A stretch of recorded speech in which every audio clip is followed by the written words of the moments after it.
Na itong nilagang baka. Ito guys. Maglaga muna tayo ng baka tapos i-grill natin mamaya. Ganito ang pagluto niyan. Ayan oh. Ayan guys. Pagluto muna tayo ng masarap. Ito. Ayan. Oh, sarap yan. I-grill ko yan.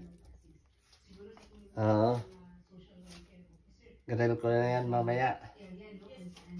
Ayan. Ito guys, ilagay na natin sa mamaya pagkatapos yan naluto, i-grill muna natin. Masarap yan guys. Ayan guys. Ang sarap naman ng steak ko. Ito i-grill. Okay guys, gawa tayo ng paglagyan ko doon sa gagawin kong masarap kong beef. Okay guys, kunin na natin to guys. Kunin na natin. Ito guys, lagay na natin ay grills na. Pwede na ito. Lagay na natin dito guys.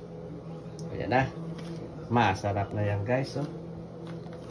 Tapos kasi yung medyo pa natin. Toast natin ng kaunti. Hindi pa gaano luto dito. Para magandang presentation niya. Ayan. Ayan guys.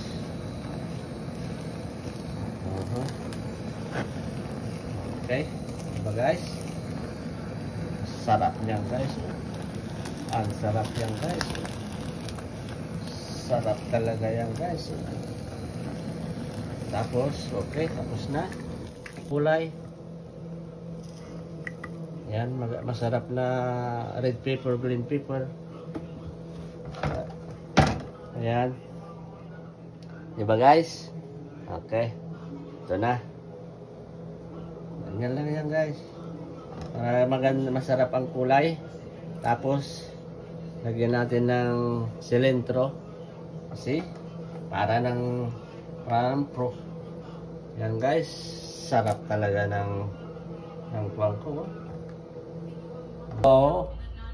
Ito na yung masarap na steak natin guys. Wow! Ang sarap ng steak ko guys. Ang sarap nito. Wow! Woo! Ang sarap talaga to guys. Mas masarap pa sa mas masarap po. Woo! Sarap nito guys. Woo!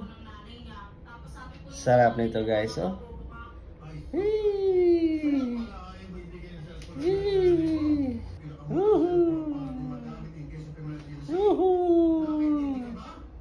Sarap.